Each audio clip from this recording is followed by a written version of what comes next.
Hello everyone, myself Shamila Nas and today I am going to discuss about a very interesting topic of biology which is related to biotechnology।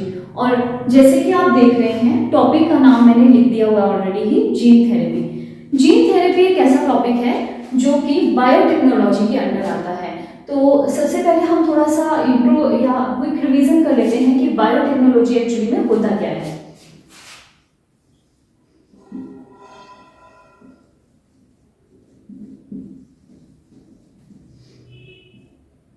Bio means term से हमें पता चल रहा है biology. Technology means we are using some technique here, हम किसी ना किसी टेक्निक का यहाँ पे यूज कर रहे हैं। तो ये है कि हम क्या करेंगे, बायोलॉजी और टेक्नोलॉजी को मिक्स करके जो है कुछ ना कुछ ऐसा बनाते हैं यहाँ पे जो कि ह्यूमन के लिए, मैनकाइंड के लिए बहुत ही ज्यादा बेनिफिशियल होता है। तो बायोटेक्नोलॉजी एक्चुअली में क्या हुआ कि यहाँ पे हम या तो किसी ऑर्गेनिज्म का यूज कर लेते हैं डायरेक्टली, या फिर ऑर्गेनिज्म के किसी प्रोडक्ट का यूज कर लेंगे और किसी मॉलिक्यूल का यूज कर लेंगे, या इसके भी किसी प्रोसेस का यूज कर लेंगे।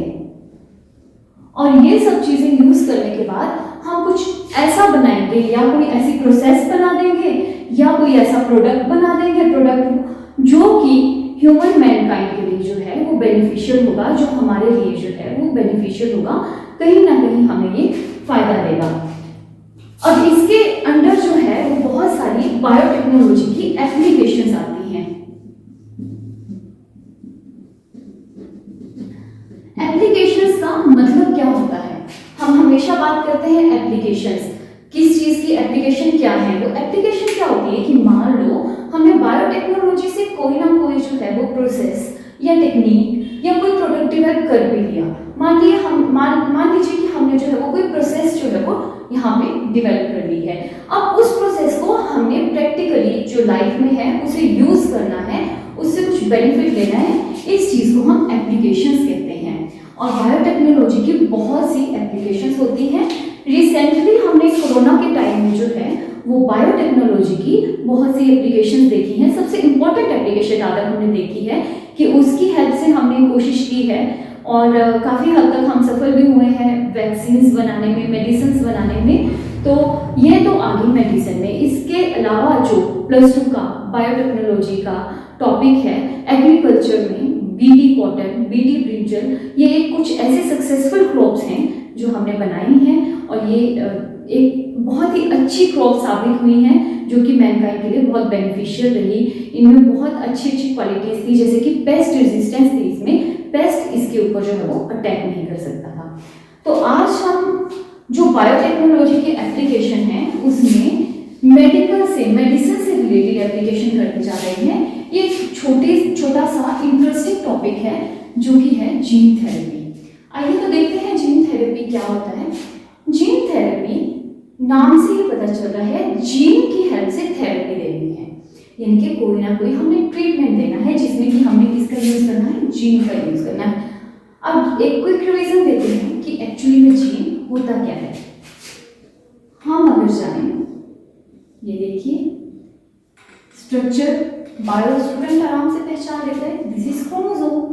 ठीक है, एक इस तरह से बनाऊं या इस तरह से बनाऊं, एक ही मतलब है। ठीक है, तो ये आ गया आपका क्रोमोसोम। क्रोमोसोम किससे बना होता है, क्रोमोसोम बना होता है डीएनए से। और डीएनए को अगर मैं खोल के देखूं तो डीएनए बना होता है किससे, न्यूक्लियोटाइड से। न्यूक्लियोटाइड क्या हो गया, sugar plus phosphate plus base. तो 7 से 8 से 10 कुछ न्यूक्लियोटाइड अगर इकट्ठे मिलते हैं तो हम इसे क्या कह देते हैं, इसे हम कह देते हैं जीन। मतलब जीन क्या हुआ, सेगमेंट ऑफ डीएनए।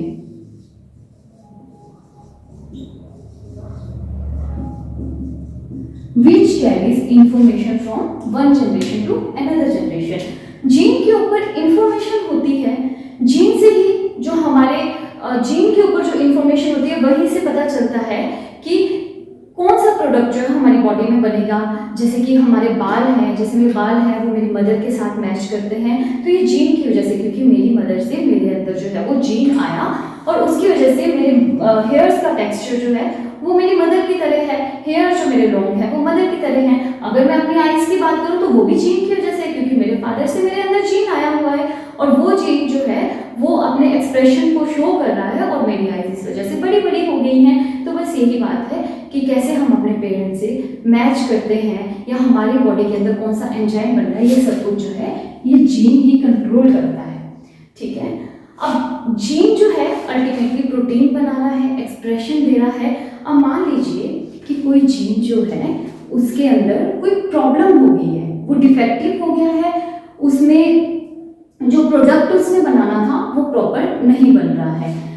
मान लीजिए कि ये डीएनए है आपका और ये सेगमेंट ये जीन है और ये जीन जो है ये डिफेक्टिव हो जाए, तो इसमें जो प्रोडक्ट, मान लीजिए वो प्रोडक्ट है कोई एंजाइम बनाना है, तो इस जीन में जो एंजाइम बनाना था वो एंजाइम नहीं बनेगा। अगर वो एंजाइम नहीं बनेगा तो इस एंजाइम में जो हमारी बॉडी में काम करना था वो काम कैसे होगा। और ये ऐसे डिफेक्ट होते हैं या तो जैसे म्यूटेशन की वजह से हो गए और ये जेनेटिक डिसऑर्डर होते हैं और जनरली कहा जाता है कि जेनेटिक डिसऑर्डर को जो है वो क्योर करना मुश्किल होता है, बट बायोटेक्नोलॉजी की हेल्प से अब काफ़ी हद तक कुछ डिजीज को जो है वो जीन थेरेपी से जो है वो क्योर किया जा सकता है। क्या किया जाता है, अगर जीन जो है वो डिफेक्टिव हो गया तो इसे यहाँ से तोड़ देंगे, इसे यहाँ से हटाएंगे और इसकी जगह कोई करेक्ट जीन जो है, ये करेक्ट जीन हो गया, करेक्ट जीन जो है लगा देंगे और इससे क्या हो जाएगा, जो डिजीज है वो क्योर हो जाएगी। चलिए तो हम जीन थेरेपी को जो है एक कहानी की तरह समझते हैं, कहाँ से शुरू हुआ था। तो सबसे पहले जीन थेरेपी जो है वो 1990 में एक 4 ईयर ओल्ड गर्ल के ऊपर जो है परफॉर्म की गई थी। 1990 बहुत पहले की बात नहीं है, 4 साल की लड़की को कुछ ऐसी प्रॉब्लम हो गई थी, उसका कोई जीन डिफेक्टिव था, उसके ऊपर ये थेरेपी जो है वो परफॉर्म की गई थी। अब हुआ क्या था देखते हैं। देखिए आपको पता है हमारी बोन मैरो होती है,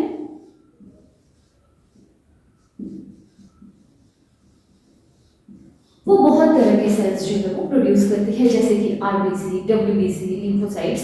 ठीक है, तो यहाँ पे बोन मैरो जो है वो कौन सी सेल प्रोड्यूस करती है, लिम्फोसाइट।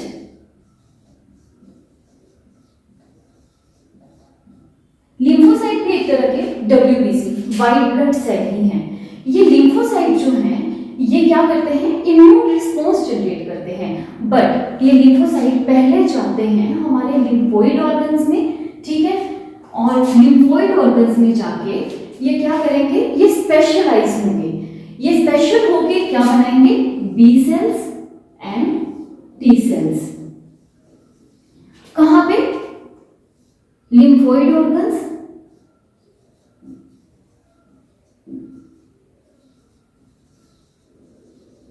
एंड थाइमस, यहां पे ये स्पेशलाइज होंगे और उसके बाद ये इम्यून रिस्पॉन्स जो है वो जनरेट करेंगे। इम्यून रिस्पॉन्स पहले भी पढ़ा था और अभी कोरोना के टाइम में तो बहुत सारा सुना है, इम्यूनिटी बूस्ट करनी है, विटामिन सी खा लो, बीकासूल खा लो, इससे इम्यूनिटी जो है वो ज़्यादा होगी तो कोरोना नहीं होगा और अगर होगा तो हम ठीक हो जाएंगे। क्या मतलब है, हमारे शरीर की डिजीज से लड़ने की जो ताकत होती है दैट इज इम्यूनिटी।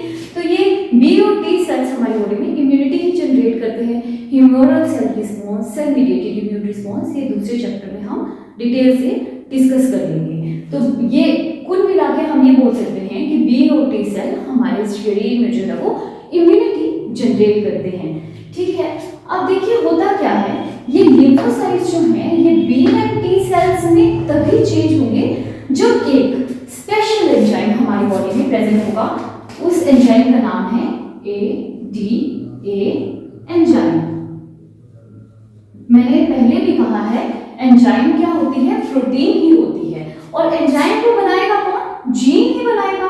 ठीक है, तो एंजाइम को जीन बनाएगा, बट इस बच्ची के अंदर जो है वो जीन जो कि एडीए एंजाइम बना रहा था, वो जीन कैसा था? फॉल्टी था। कौन सा वाला जीन था फॉल्टी? एडीए एंजाइम बनाने वाला जीन। अगर ये जीन फॉल्टी होगा, फॉल्टी मतलब डिफेक्टिव है, ये अपना काम नहीं कर पाएगा, तो इससे क्या होगा? ये एडीए जीन जो है, ये एडीए एंजाइम नहीं बना पाएगा, और अगर ये एडीए एंजाइम ही नहीं बना पाएगा तो ये बी और टी सेल्स भी नहीं बन पाएंगे, और अगर ये बी और टी सेल्स नहीं बन पाएंगे तो इम्यूनिटी कैसे बनेगी? यानी कि इम्यूनिटी नहीं होगी तो क्या होता है? देखिए, इम्यूनिटी नहीं होती है बॉडी में तो किसी को जुकाम लगा, वो जुकाम लगा रहेगा, किसी को चिकन पॉक्स हुआ, अब हमें चिकन पॉक्स होता है वो खुद ही थोड़े टाइम के बाद ठीक हो जाता है। अब किसी को चिकन पॉक्स हुआ, वो ठीक ही नहीं होगा, एक के बाद एक प्रॉब्लम होती जाएगी और वो ठीक ही नहीं होगी।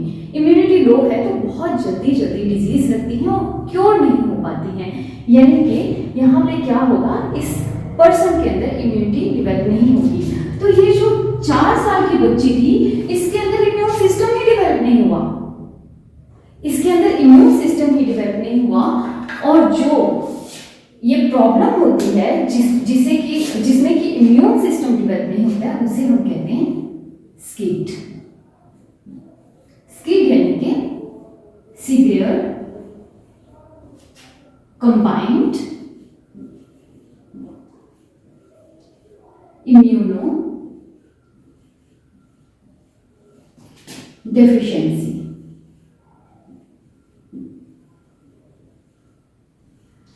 आप में से काफी बच्चों ने हो सकता है इसका नाम भी सुना हो, क्योंकि मेरे स्टूडेंट्स ने मुझे बताया था कि कुछ टाइम पहले मूवी आई थी द स्काई इज पिंक, और उसमें भी इस बीमारी के बारे में बताया गया था। तो इसमें क्या होगा? इम्यून सिस्टम अपसेट होगा तो वो जो पेशेंट होगा उसका सर्वाइव होना बहुत मुश्किल होता है, उसे डिजीज लगती है और धीरे धीरे वो खत्म हो जाता है। अच्छा, ये एडीए जीन जो है, इसकी मैं आपको फुल फॉर्म बता देती हूँ। एडीए की फुल फॉर्म है एडिनोसिन डी एमिनेज। तो एडिनोसिन डी एमिनेज एंजाइम भी नहीं बनेगा तो बी और टी सेल्स नहीं बनेंगे, एंड पेशेंट जो है वो स्किड से जो है वो उसको जो प्रॉब्लम होगी वो होगी स्किड। ठीक है, अब देखिए साइंटिस्ट ने क्या किया?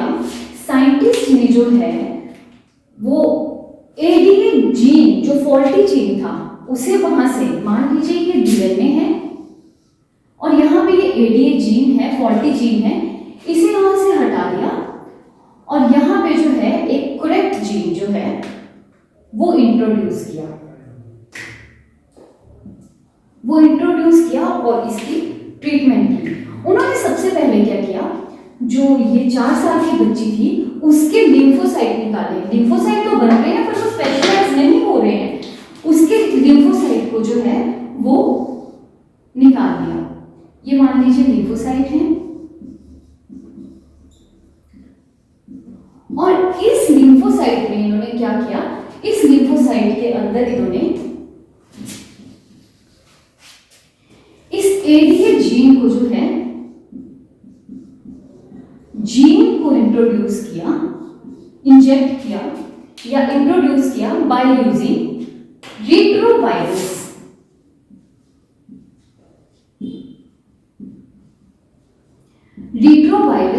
रिट्रोवायरस को एज ए वेक्टर यूज किया। रिट्रोवायरस क्या होता है? वही वाला एड्स वाला वायरस जो हमने थोड़े टाइम पहले पढ़ा था। रिट्रोवायरस जो है एक ऐसा वायरस होता है जिसमें जेनेटिक मटेरियल आरएनए होता है और यही कॉम्प्लीमेंट्री डीएनए बनाएगा।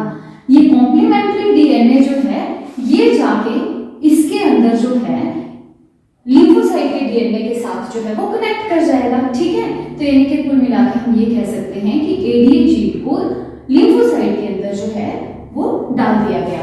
बच्ची से लिम्फोसाइट निकाले और फिर उसके अंदर ये एडीए लिम्फोसाइट के अंदर एडीए जीन इंट्रोड्यूस किया और अब दोबारा से बच्ची की शरीर के अंदर जो है वो लिम्फोसाइट जो है डाल दिए गए।